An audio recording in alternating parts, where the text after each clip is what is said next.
Tapat, matatag at maaasahan balitang tama at totoo lamang dito sa Pilipinas Network. Magandang araw sa ating mga kababayan sa Pilipinas at sa buong mundo. Huwag kalimutang pusuan ang video, sumubaybay at pindutin ang batingaw upang lagi kayong updated sa balita. Simulan na natin. Naglunsad ng mga marahas na pag-atake gamit ang mga missile at drone ang rebeldeng Houthi na sinusuportahan ng Iran laban sa Saudi Arabia. Ang marahas na hakbang na to ay tugon umano sa mga naunang airstrike ng Saudi sa Yemen na lalong nagpapainit sa tensyon sa mga ruta ng kalakalan sa Red Sea habang nag-aagawan sa kontrol ang Amerika at Iran. Ayon kay Brigadier General Yahya Saree, ang tagapagsalita ng militar ng Houthi, tinarget ng kanilang operasyon ang mga pasilidad ng Aramco, ang pinakamalaking kumpanya ng langis sa buong mundo. Ang mga pasilidad na ito ay matatagpuan sa mga lungsod ng Yanbu at Jizan na malapit sa Red Sea. Ginamit sa pag-atake ang mga modernong drone at ballistic missile upang paralisahin ang operasyon ng langis at magpadala ng mensahe sa koalisyon. Kinumpirma naman ng Civil Defense ng Saudi Arabia na paulit-ulit na tumunog ang mga sirena ng babala sa parehong lungsod ng Yanbu at Jizan noong Sabado ng umaga. Bagamat walang opisyal na pahayag ang pamahalaan ng kaharian tungkol sa pinsala o sugatan, malinaw na nagdulot ito ng matinding pangamba sa mga residente at dayuhang manggagawa sa mga pasilidad ng langis na itinuturing na puso ng ekonomiya ng bansa. Ang pinakahuling pag-ataking ito ng Houthi ay direktang ganti sa ginawang pambobomba ng koalisyong pinamumunuan ng Saudi sa estratehikong lungsod ng Hodeidah sa Red Sea. Ang Hodeidah ay isang mahalagang daungan na kontrolado ng mga rebelde at ang patuloy na labanan dito ay nagpapakita ng lumalalang digmaan na nanalasa sa Yemen sa loob ng maraming taon na ngayon ay muling sumiklab dahil sa mga panibagong opensiba. Ang bagong yugto ng tensyon ay nagaganap sa gitna ng mas malawak na tunggalian sa pagitan ng Estados Unidos at Iran para sa kontrol ng Strait of Hormuz at iba pang kritikal na daanan ng barko. Dahil dito, ang rehiyon ay naging isang geopolitical chessboard kung saan ang bawat galaw ng mga proxy group tulad ng Houthi ay may malaking epekto sa pandaigdigang seguridad, ekonomiya at supply ng langis sa buong daigdig. Nagbanta rin ng mga Houthi na tuluyan nilang isasara ang Bab el-Mandeb Strait para sa mga barkong may kaugnayan sa Saudi Arabia. Ayon kay Mahdi al-Mashat, ang pinuno ng Supreme Political Council ng Houthi, paitinti, hindi sila titigil hanggat hindi ganap na tinatapos ng Saudi ang kanilang agresyon at tinataglay ang blockading ipinatutupad sa mga teritoryong kontrolado ng mga rebelding grupo sa bansang Yemen.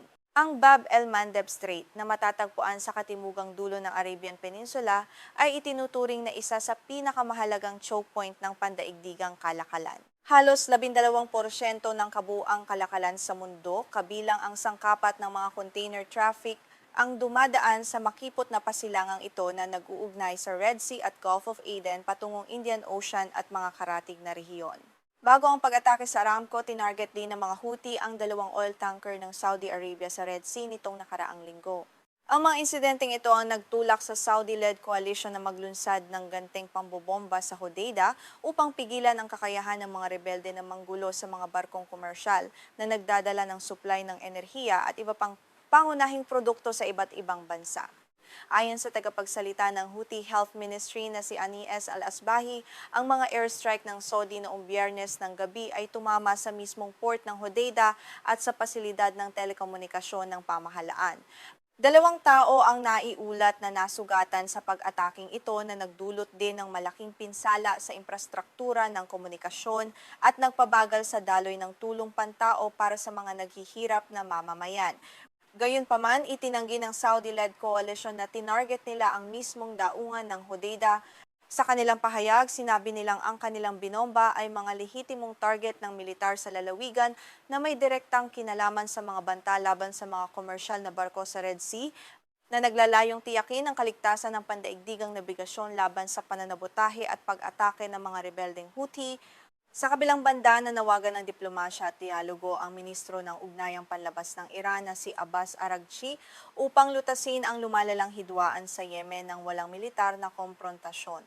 Sa isang panayam sa pahayagang pag-aari ng pamahalaan ng Iran, binigyang diin niya na ang militarisasyon at armadong sagupaan ay hindi makatutulong sa pagkamit ng pangmatagalang kapayapaan sa rehiyon.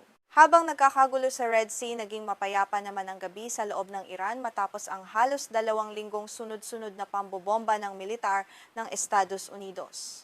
Ayon kay Hossein Kermanpour mula sa Health Ministry ng Iran, walang naiulat na bagong pag-atake mula sa US Central Command na tila nagpapakita ng pansamantalang paghinto sa marahas na palitan ng puwersa ng dalawang makapangyarihang bansa. Ngunit sa kabila ng tahimik na gabi, sumiklab naman ang bagong issue nang kondenahin ng Iran ang umano'y pag-atake ng Ukraine sa isang Iranian commercial vessel sa Caspian Sea. Ayon sa ulat, isang tao ang napatay at isa pa ang nasugatan. Sa insidenteng ito, na tinawag ng Tehran na isang lantarang agresyon na lumalabag sa mga internasyonal na batas sa karagatan at soberanya ng kanilang bansa sa rehiyon. Kinumpirma naman ni Ukrainian President Volodymyr Zelensky sa kanyang social media account na matagumpay silang nakapagsagawa ng mga long-range strike sa Caspian Sea. Sinabi niya na ang mga tinarget na barko ay ginagamit ng Iran sa pagdadala ng mga kagamitang militar at supply ng armas na sumusuporta sa patuloy na pananalakay ng Russia sa teritoryo ng Ukraine na nagpapatindi sa tensyong pandaigdig. Dahil dito ay pinatawag ng Iran ang diplomatikong kinatawan ng Ukraine sa Tehran upang magprotesta. Nakipag-usap din si Foreign Minister Araghchi kay European Union Foreign Policy Chief Kaja Kallas upang hilingin ang mabilis na tugon at investigasyon ng komunidad ng Europa sa umano'y pag-atake sa kanilang sibilyang barko, na nagpalawak pa sa saklaw ng digmaan sa labas ng gitnang silangan. Sa gitna ng mga kaguluhang ito, nakatakdang maglakbay si Israeli Prime Minister Benjamin Netanyahu patungong Estados Unidos sa susunod na linggo upang makipagpulong kay President Donald Trump sa Washington. Ito ang kanilang unang opisyal na pagkikita mula noong Pebrero bago pa man magsimula ang malawakang digmaan na ngayon ay nagpabago sa mapa ng seguridad at nagdulot ng krisis sa buong rehiyon. Samantalang kasunduan sa tigil putukan na pansamantalang nagpatigil sa mga operasyon ay tila tuluyan ng gumuho ngayong buwan. Inakusahan ng Estados Unidos ang Iran ng pag-atake sa 3 barko sa Strait of Hormuz na sinagot naman ng US ng pambobomba sa 12-dosenang target sa Iran. Gumanti naman ang Iran sa pamamagitan ng pagpapaputok sa mga kaalyado ng US sa Gulf Arab States na lalong nagpalala rito. Bilang tugon sa lumalalang sitwasyon, muling ipinatupad ng militar ng Estados Unidos ang blockade sa mga daungan ng Iran upang pigilan ang pagluwas ng kanilang mga produkto at armas. Nagbabala naman ang Revolutionary Guard ng Iran sa mga residente ng mga kalapit na bansa na umiwas sa mga base militar kung saan naroroon ang mga sundalong Amerikano dahil sa nagbabadyang ganti ng kanilang puwersa. Napakataas na ng naging kapalit ng digmaang ito sa buhay ng mga tao. Ayon sa Health Ministry ng Iran, mahigit 3,400 katao na ang napatay sa kanilang bansa. Bukod dito, may 18 sundalong Amerikano, 24 na sibilyan sa Israel at marami pang ibang dayuhang manggagawa at seaman ang nasawi dahil sa walang humpay na labanan na yumanig sa buong mundo ngayong taon. Sa Lebanon naman, umabot na sa mahigit 4,000 tao ang namatay mula nang magsimulang magpaputok ang grupong Hezbollah laban sa Israel bilang suporta sa Iran. Bilang pagtatapos, ang sigalot na ito na kinasasangkutan ng iba't ibang bansa ay patuloy na nagbabanta sa kapayapaan ng mundo habang ang mga inosenteng sibilyan, kabilang ang mga dayuhang manggagawa, ang pumapasa ng pinakamabigat na dusa. Magandang gabi. Isang matinding babala ang umuusbong ngayon sa gitnang silangan. Ayon sa mga ulat, unti-unti nang nawawalan ng pag-asa si Pangulong Donald Trump sa diplomasya at tila naghahanda na para sa isang marahas na aksyong militar laban sa Iran. Matapos ang ilang buwang negosasyon, tila gumuho na ang tiwala ng White House sa pamahalaan ng Tehran. Ang desisyong ito ay nagmamarka ng isang mapanganib na yugto sa ugnayan ng dalawang bansa. Sa nakalipas na 5 buwan, sinubukan ni Pangulong Trump na palamigin ang tensyon na kaniya ring pinasimulan noong Pebrero. Matatandaang noong Abril ay nagbanta siya na wawasakin ang buong sibilisasyon ng Iran, ngunit kalaunan ay nagdeklara ng unilateral na tigil putukan. Ang pabago-bagong taktikang ito ay nagpapakita ng labis na pagkabigo ng Estados Unidos na mapasunod ang Iran sa kanilang mga nais na kondisyon para sa kapayapaan. Noong Hunyo, lumagda ang Amerika sa isang kasunduan upang muling buksan ang Strait of Hormuz at ipatupad ang tigil putukan sa lahat ng panig. Layunin nitong bigyang daan ang formal na negosasyon upang tapusin ang sigalot Subalit 3 linggo pa lamang ang nakalilipas nang ideklara ni Trump na tapos na ang kasunduan at muling ipinag-utos ang malawakang pag-atake sa himpapawid laban sa mga estratehikong posisyon ng bansang Iran. Nitong Hulyo 23, hayagang inihayag ni Pangulong Trump na pinag-iisipan niya ang isang mas malaking pag-atake militar na hindi pa kailanman nakikita ng buong mundo. Ayon sa kaniya, hindi pa sapat ang nararanasang hirap ng Iran sa nakalipas na 5 buwan ng tunggalian. Ang pahayag na ito ay nagdulot ng matinding pangamba sa mga pandaigdigang leader na nagbabantay sa posibleng pagsiklab ng isang malawakang digmaan sa rehiyon. Sa isang saradong pagpupulong sa Oval Office kamakailan, ibinuhos ni Trump ang kanyang galit laban sa mga pinuno ng Iran. Tinawag niya ang mga ito na mga baliw na walang kakayahang makipag-usap ng maayos. Ipinapakita nito na ang personal na pananaw ng Pangulo sa pamunuan ng Iran ay tuluyan ng nasira, dahilan upang mas paboran niya ngayon ang paggamit ng puwersa kaysa sa pagpapatuloy ng mga diplomatikong pag-uusap. Ayon sa pagsusuri ni Annie Linsky at Josh Dowsey ng Wall Street Journal, malinaw na nawawalan na ng pasensya si Pangulong Trump. Ang tunggalian na una niyang inakalang matatapos sa loob lamang ng ilang linggo ay papasok na ngayon sa kanyang ika-6 na buwan ng walang malinaw na solusyon. Ang kawalan ng progreso sa kabila ng matitinding parusang pang-ekonomiya ay nagpapalala sa presyur na kanyang kinakaharap sa loob ng bansa. Lalo pang naging komplikado ang sitwasyon ng salakay ng grupong Houthi na sinusuportahan ng Iran sa Yemen, ang 2 barkong may dalang langis ng Saudi Arabia sa Red Sea noong Hulyo 21. Dahil dito, biglang sumipa ng mataas ang presyo ng petrolyo sa pandaigdigang merkado. Ang pag-ataking ito ay itinuturing ng Washington bilang direktang provokasyon mula sa Iran upang subukin ang depensa at pasensya ng Amerika. Bilang tugon, nagbabala si Trump ng isang napakalaking parusang militar laban sa Iran kung magpapatuloy ang mga pag-atake ng Houthi sa mga barkong pangkalakal. Binigyang diin ng Amerika na hindi nila papayagang mabulabog ang mga pangunahing ruta ng kalakalan sa dagat. Ang banta ng direktang pakikipagdigma ay lalong naging malapit habang ang magkabilang panig ay tumatangging umatras sa kani-kanilang mga agresibong posisyon. Upang suportahan ang mga banta na ito, nagpadala ang Estados Unidos ng karagdagang mga sundalo ng Special Forces, mga fighter jet at malalaking kagamitang panglohistika sa gitnang silangan. Ang hakbang na ito ay naglalayong bigyan si Pangulong Trump ng mas maraming pagpipiliang militar kung magpapasya siyang palalain ang gulo. Ang rehiyon ay kasalukuyan ng nakalatag para sa isang mabilis at mapangwasak na operasyon. Kinumpirma ni White House Press Secretary Caroline Leavitt ang matigas na paninindigan ng bansa.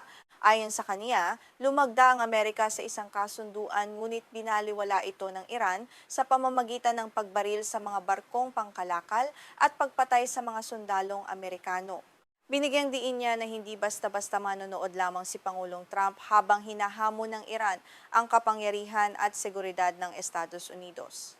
Idinagdag pa ni Leavitt na kasalukuyan ng nagbabayad ang Iran para sa kanilang mga maling gawa at patuloy silang magbabayad ng mas mabigat na halaga hanggang sa magpasya silang maupo sa hapag ng negosasyon sa paraang katanggap-tanggap kay Pangulong Trump. Ipinapakita nito na ang taming paraan upang maiwasan ang digmaan ay ang ganap na pagsuko ng Iran sa mga tuntuning itinakda ng pamahalaang Amerikano. Gayunpaman, napatunayan na ng Iran sa nakaraan na kaya nilang tiisin ang mga pag-atake mula sa himpapawid ng Amerika nang hindi bumabagsak ang kanilang rehimen. Samantala, nagbabala ang ilang eksperto na ang isang pangmatagalang kampanyang militar ay maaaring umubos sa supply ng mga bala ng Estados Unidos at magpahina sa suporta ng publikong Amerikano na pagod na sa mga walang katapusang digmaan sa ibang bansa. Ang sigalot sa Iran ay nagdulot din ng matinding lamat sa ugnayan ng Estados Unidos at Israel na kanyang pinakamalapit na aliado sa rehiyon. Ayon sa isang mataas na opisyal, ipinahayag kamakailan ni Trump ang kanyang pagkabigo kay Prime Minister Benjamin Netanyahu. Sinabi pa niya sa kanyang mga katulong na ayaw muna niyang makipag-usap sa telepono o makipagkita sa pinuno ng Israel dahil sa magkaibang pananaw sa gyera. Sa kabila ng tensyon, sinusubukan ng panig ng Israel na mag-ayos ng isang opisyal na pagkikita sa pagitan ni Netanyahu at Trump. Nakatakdang maglakbay ang punong ministro ng Israel sa Amerika sa susunod na linggo para dumalo sa libing ni Senator Lindsey Graham, subalit hindi pa rin pinal ang planong ito. Tumanggi naman ang embahada ng Israel sa Washington na magbigay ng anumang pahayag ukol sa isyong ito. Hindi lamang sa labas ng bansa kundi maging sa loob ng White House ay matindi ang presyur. Ayon sa mga ulat, binalaan ng ilang matataas na tagapayo ni Trump na target sila ng assassination plot ng Iran. Dahil dito, pinayuhan silang ihinto ang paggamit ng mga opisyal na sasakyan upang maiwasan ang panganib. Ang banta sa buhay ng mga opisyal ay nagpapakita na ang digmaan ay umaabot na sa mismong puso ng Amerika. Habang dumadalo sa NATO Summit sa Turkey, nakatanggap si Trump ng ulat iktisad na nagpapakita na nagbabalak ang Iran at mga kakampi nito na magpakawala ng misil laban sa kaniyang eroplano. Pinilit nito ang Pangulo na palitan ang kaniyang sasakyang panghimpapawid bago umalis ng Turkey, isang bansa na direktang kahanggan ng Iran. Ang pangyayaring ito ay nagdulot ng matinding alarma sa kaniyang security detail. Nauna nang iniulat ng Wall Street Journal na nabahala ang ilang opisyal dahil ang ginamit na eroplano ni Trump patungong Turkey, isang Air Force One na regalo mula sa Qatar, ay walang sapat na sistemang panlaban sa mga modernong banta ng misil. Ang desisyong palitan ito ay ginawa upang matiyak ang kaligtasan ng Pangulo laban sa mga sopistikadong armas na maaaring gamitin ng Iran sa kaniyang paglalakbay. Ayon sa mga opisyal, labis na nagalit si Trump nang unang ibalita ng New York Times ang dahilan ng pagpapalit niya ng eroplano. Ipinahayag niya na ang mabilis na pagtagas ng impormasyon ay nagdulot ng malaking banta sa kaniyang sariling kaligtasan. Para sa kaniya, ang paglabas ng mga ganitong klaseng classified na ulat sa media ay naglalayong ilagay sa buhay ng pinuno ng bansa sa isang napakadelikadong sitwasyon. Upang matukoy kung sino ang nagbunyag ng lihim na impormasyong ito, inutos ng White House na isuko ng ilang opisyal ang kanilang mga personal na telepono para sa isang masusing investigasyon. Personal ding hiniling ni Trump sa kanyang mga katulong na regular siyang bigyan ng ulat ukol sa takbo ng pagsisiyasat. Ipinapakita nito ang lumalaking kawalan ng tiwala maging sa loob ng kanyang sariling administrasyon. Sa pagpapatuloy ng sigalot na ito, tuluyan nang nawala ng tiwala si Trump sa diplomatikong solusyon. Sinabi niya sa kaniyang mga tagapayo na napakahirap tukuyin kung sino talaga ang tunay na kumakatawan sa pamahalaan ng Iran. Sa bawat oras na tila may pag-unlad sa negosasyon, muli namang umaatake ang Iran. Ang deadlock na ito ay nagiiwan sa mundo sa bingit ng isang hindi maiiwasang digmaan sa gitnang silangan.